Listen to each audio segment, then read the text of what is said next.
All right, let's talk about the latest installment of Family Guy, Season 23, Episode 4.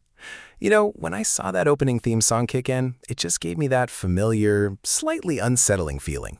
It's like they're trying to convince us they're still the edgy show from yesteryear, singing about values they absolutely shred to pieces within minutes. It's a classic Family Guy move, a little wink and a nudge that says, "Remember when we were controversial? Good times." But you know what? I'm not here to dissect the nostalgia.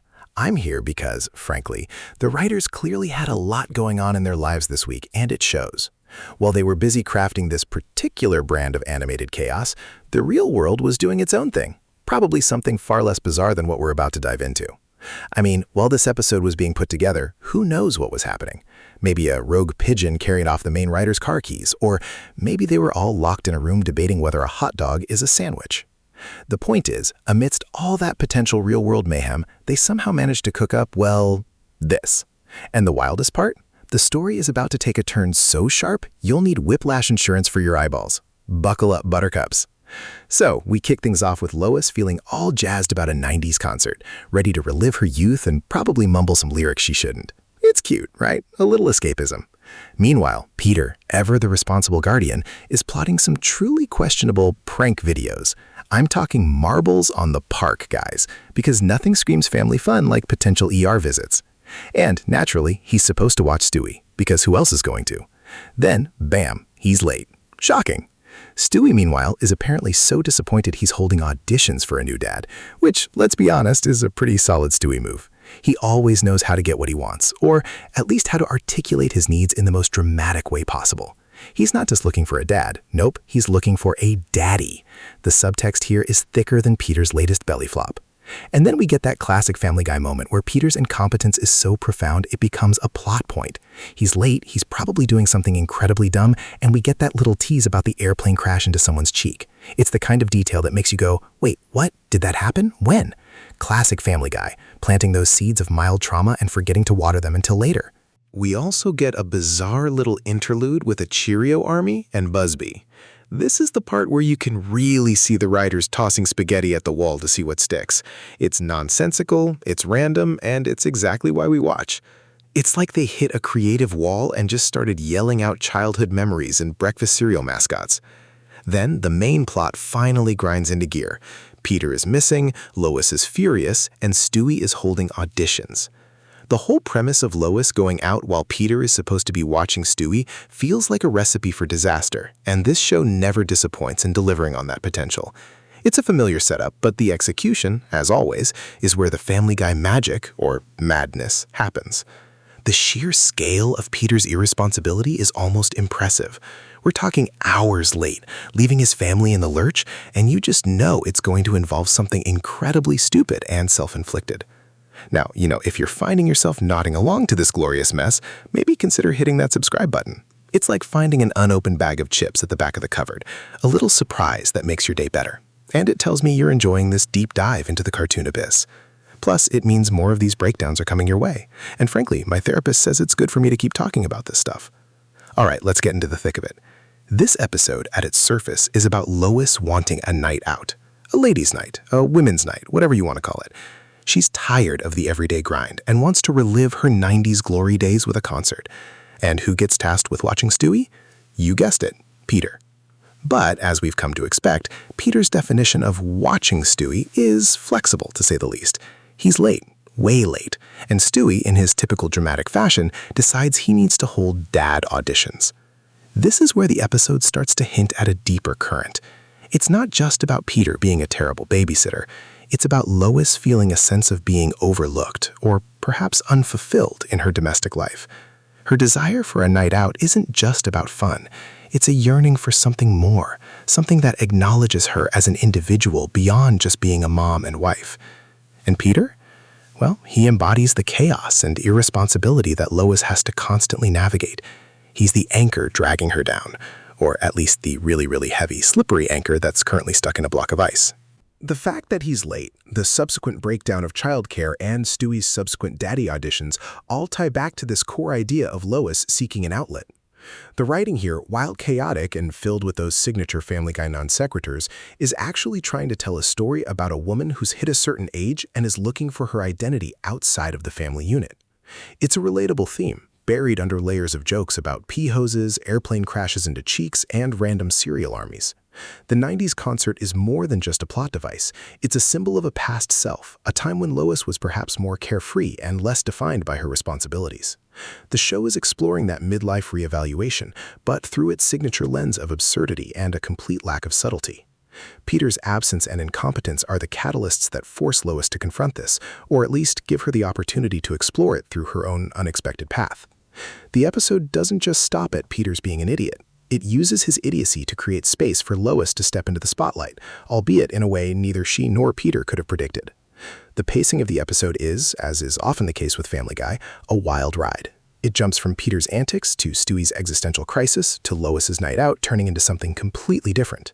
There's a deliberate feeling of things being stitched together, but that's part of the charm, or at least the established formula. The jokes are hit or miss, as always, with some landing perfectly and others feeling like they were brainstormed during a fever dream. But underneath the surface-level silliness, there's a surprisingly coherent exploration of Lois's journey. It's an episode that's both incredibly stupid and, in its own weird way, kind of profound. It's not a turning point for the season necessarily, but it's a solid example of Family Guy doing what it does best, taking a recognizable human experience and twisting it into something hilariously, uncomfortably bizarre. My personal verdict, it's a decent, if somewhat predictable episode that leans heavily into its established character dynamics. It's not going to win any awards for originality, but it delivers the expected laughs and a surprising amount of thematic depth for a show that often prioritizes shock value over substance. It's a solid 7.2 out of 10. It does what it sets out to do, but doesn't exactly reinvent the wheel. Let's rewind to that moment when Peter's supposed to be watching Stewie, but instead he's got the guys planning some kind of non-consensual prank video operation. He's out there dumping marbles in the park, all for a laugh. But the kicker is that he's expecting to edit out the ambulances. This isn't just irresponsible, it's actively contemplating the potential for severe injury to children, all for the sake of a cheap gag. And the fact that he's doing it with the guys adds that layer of Peter's toxic male camaraderie, where collective stupidity is somehow seen as a virtue. It's the kind of scenario that makes you question the sanity of the writers, but also, grudgingly, appreciate the sheer audacity. It's a dark joke, no doubt, and it sets the tone for Peter's utter failure as a responsible adult. You paint a picture of Peter and his buddies gleefully scattering marbles, a powder keg of potential ER visits waiting to happen. The imagery is vivid, the tiny spheres rolling, the unsuspecting kids, the gleeful anticipation of chaos from Peter's perspective. It's almost cartoonish in its depravity, which, ironically, is exactly what makes it so Family Guy. The underlying message is clear. Peter is incapable of foresight or genuine responsibility. He operates on impulse and the pursuit of cheap laughs, even if it means risking the safety of others. What I would have done differently? Honestly, they could have leaned even harder into the darkness. Instead of just mentioning editing out ambulances, show a quick, almost subliminal flash of one arriving, or a child crying in pain, only to cut away abruptly. That would have been much more impactful and truly horrifying, which is what Family Guy sometimes excels at. Personally, this moment made me feel a familiar sense of cringe mixed with a morbid curiosity. It's the "what the hell are they thinking" reaction. It's not funny in a traditional sense, but it's darkly amusing because it's so perfectly Peter. It's a character moment that confirms his complete lack of moral compass when it comes to fun. Then there's the whole bit with Stewie auditioning new dads. This is pure gold, showcasing Stewie's precocious intelligence and his utter disdain for Peter's parenting. He's not just looking for a dad, he's looking for his daddy. This subtle but significant shift in wording highlights Stewie's desire for a more emotionally resonant, possibly even complex, relationship than Peter can offer. The contrast between the mundane task of watching a child and Stewie's elaborate, almost theatrical audition process is hilarious. It's a microcosm of Stewie's entire character, a brilliant, eccentric baby who treats every situation like a grand production. His disappointment with his mom's inability to remove poo stains from his Moana onesie is also classic Stewie. A touch of childish vulnerability juxtaposed with his sophisticated demeanor. He's trying to create a vibe, and of course, Peter's absence is ruining it. The specific line, "This isn't for the role of my dad, it's for the role of my daddy," is a masterclass in character nuance. It tells you everything you need to know about Stewie's perception of his parental situation. He's seeking something more intimate, more profound than just a figurehead. What I would have done differently? I would have actually shown some of the auditions. Imagine Peter's usual goons trying out, or maybe a more intellectual yet equally unfit candidate. That would have amplified the absurdity and provided more opportunities for Stewie's cutting commentary. My personal reaction to this scene is pure delight. It's Stewie at his finest, manipulating and strategizing with the confidence of a seasoned CEO. He's a character who constantly reminds us that he's operating on a different intellectual and emotional plane than everyone else. It's a moment that makes you laugh out loud at the sheer brilliance of his juvenile scheming. Now, let's talk about Lois's journey into stand-up comedy. It starts innocently enough. She's at the 90s concert, feeling the vibes, and then Sir Mix-a-Lot comes on, doing a remix about knees. This is already a bizarre highlight, proving that even a classic hit can be twisted into something less. But the real turning point is when Lois, having apparently had a rough night thanks to Peter's latest escapade, finds herself at an open mic night. She's initially dismissive of the hacky comics, looking like Josh Gad's stenographer, a fantastic visual metaphor for bland, forgettable humor. But then, spurred on by the audience and perhaps a touch of desperation, she gets on stage. Her initial material is all about Peter, his incompetence, his idiotic decisions, the sheer exhaustion of dealing with him. The jokes about chiseling his fat ass out of ice and the one-inch nub shrinking are brutal but undeniably funny because they're rooted in a relatable frustration. She's turning her pain into art, a concept that George Carlin might have appreciated, even if Brian doesn't immediately get the reference. What's truly striking here is the raw honesty. Lois, who is usually the voice of reason, is letting loose.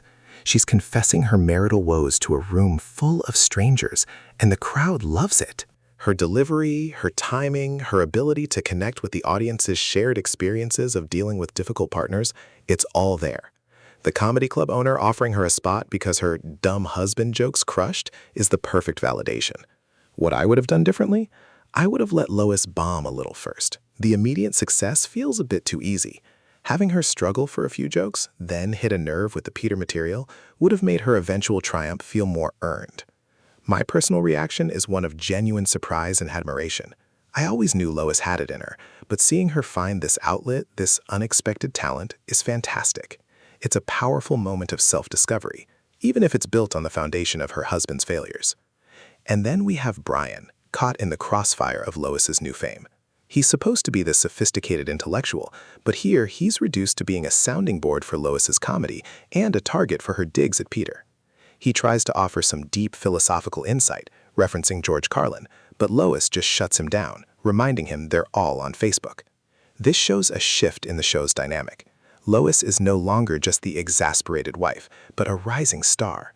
And Brian, in his usual way, is a bit out of his depth. The scene where Lois practices her material and Brian comments on her voice sounding like an incel Reddit page is hilariously meta, and also a little sad for Brian. He's reduced to analyzing the sonic qualities of her performance, while Lois is busy conquering the comedy world. The real sting comes when someone points out that Lois achieved her dreams so fast, while Brian's writing career has gone nowhere. The Garbage Day book pickup is a brutal yet accurate jab. The showrunners clearly know how to poke fun at their own characters and the fan perception of them. The O's joke with Brian taking the L is a classic piece of Family Guy wordplay that's both clever and mean-spirited. My take on Brian's role here is that he's serving as the audience's surrogate in a way. He's witnessing Lois's rise with a mix of pride and perhaps a touch of envy. He's the one who can articulate the audience's thoughts, even if he's not always on the same page. The commentary on his stalled writing career is a self-aware jab at the show's longevity and its sometimes uneven focus on character development outside of Peter and Stewie. What I would have done differently? I would have given Brian a more active role in helping Lois, maybe offering constructive criticism or even co-writing some jokes. It would have created a stronger dynamic between them, but perhaps that's not the Family Guy way. They prefer to highlight the individual journeys, even if it means leaving characters like Brian feeling a little left behind. Let's dive into the character performances in this episode. Peter, as expected, is the chaotic force of nature. His incompetence with Stewie, his ill-conceived prank plans, and his later drunken state at the bar all paint a consistent, albeit infuriating, picture. He's less of a character with depth and more of a plot device designed to create problems for everyone else. His best moment? Probably his bewildered reaction to Lois's stand-up routine, especially when she holds up his picture. It's a rare glimpse of him actually seeing the consequences of his actions, even if he doesn't fully grasp them. He's used well in the sense that his actions drive the plot, but he's not exactly evolving. Lois, on the other hand, has a fantastic arc. Her transition from a bored housewife to a confident stand-up comic is the heart of the episode. Her best moment is undeniably her first set at the open mic, where she channels her frustrations into genuinely funny material. She goes from being a background character in her own life to the main event. This episode definitely elevates her, showing that she has more agency and talent than she often gets credit for. It suggests that her story might be heading towards exploring her individual ambitions more. Stewie, as always, is a scene stealer. His dad auditions are brilliant, showcasing his wit and his manipulative genius. His reaction to the poo stains on his Moana onesie is a perfect blend of childishness and his usual dramatic flair. He's used perfectly, as he always is, serving as both a source of sophisticated humor and a grounding presence for the absurd situations he finds himself in. His character remains consistently sharp, and this episode does nothing but reinforce that. Brian's performance is a bit more subdued. He's there to react, to offer commentary, and to be a voice of reason that is often ignored. His moment of realizing Lois is making it big while his career languishes is his most poignant contribution. He's used as a mirror for the audience's own potential feelings of stagnation, and his reaction is sympathetic. He's consistent, but not particularly dynamic in this episode. Bonnie and the other women serve their purpose of facilitating Lois's night out, and later commenting on her success. They're more plot devices than fully fleshed-out characters in this particular episode, serving primarily to highlight Lois's social life outside the immediate family chaos. Their role is functional, but they don't have any standout moments that redefine them. Meg is, well, Meg. She's present, she's usually the butt of a joke, and that's about it. Her role here is minimal, as is often the case, and she doesn't get any significant moments. She exists in the periphery, a perpetual victim of the show's humor. Chris gets a few lines, mostly related to Peter's general cluelessness, and he's as dim-witted as ever. His character functions to further highlight the absurdity of the Griffin household. He's not given much to do, and his presence is more about reinforcing the family dynamic than contributing anything substantial to the plot. The episode leans heavily on Peter and Lois's storylines, leaving the other characters to fill in the background noise. Now, let's dig into some of the hidden gems you might have missed. First off, that whole Cheerio Army and Hail Mary full of grain Busby is with thee bit? That's a really deep cut into obscure breakfast cereal mascots and a bizarre religious parallel. It's the kind of thing you only catch if you're a serious cereal historian or just spent too much time staring at the grocery store aisles as a kid. It's a testament to the writer's ability to pull random, often nonsensical cultural detritus and weave it into the fabric of the show. It's not just a random string of words, it's a bizarre little universe they've created for a few seconds. Then there's the mention of oat milk can't melt steel spoons. This is a clear, albeit silly, reference to the jet fuel can't melt steel beams conspiracy theories. It's Family Guy satirizing current events and online discourse, a common trope for them, but delivered with such a straight face that you have to appreciate the absurdity. It's a way of acknowledging the cultural zeitgeist without getting bogged down in serious commentary. It's a quick wink to anyone who spent time online. Another subtle gem is the "no booby bills" line from Peter while he's stuck in ice.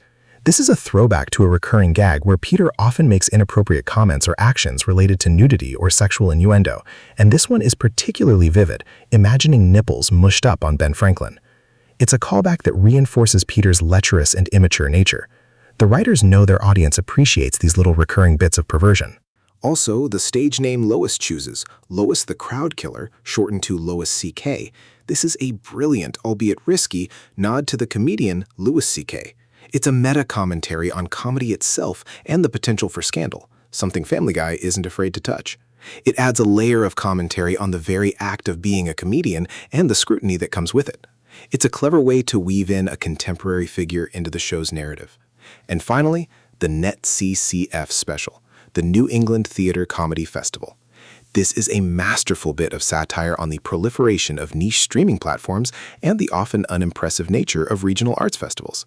The description of it airing after the city council meeting with the camera drifting to the wall, Pure, unadulterated mockery of low-budget broadcasting and the lack of prestige. It's brilliant because it feels so specific yet universally recognizable as a kind of content that exists on the fringes of entertainment. Let's talk about a few things they could have done differently to really elevate this episode. First, Peter's whole predicament of being stuck in ice. Instead of just a quick mention and then a casual rescue, what if they had committed to that bit for longer? Imagine Peter spending the entire episode in that icy tomb, only to be thawed out by Stewie or even Lois, who's too busy with her comedy career to notice. This could have led to some truly hilarious situations of a completely thawed out yet still incompetent Peter re-emerging into the world. It would have been a more committed use of a classic Peter trope.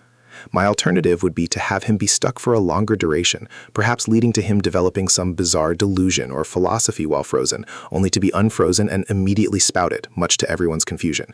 It would add another layer to his already absurd character. Secondly, Lois's rapid rise in comedy. While it's satisfying to see her succeed, the journey felt a little too smooth. What if her initial stand-up attempts were genuinely awful? She could have bombed spectacularly, leading to a moment of self-doubt before she finds her voice by channeling her frustration with Peter. This would have made her eventual success feel more earned and provided more opportunities for character growth. My rewritten version would have her open mic night be a complete disaster, heckled by the audience and the club owner dismiss her.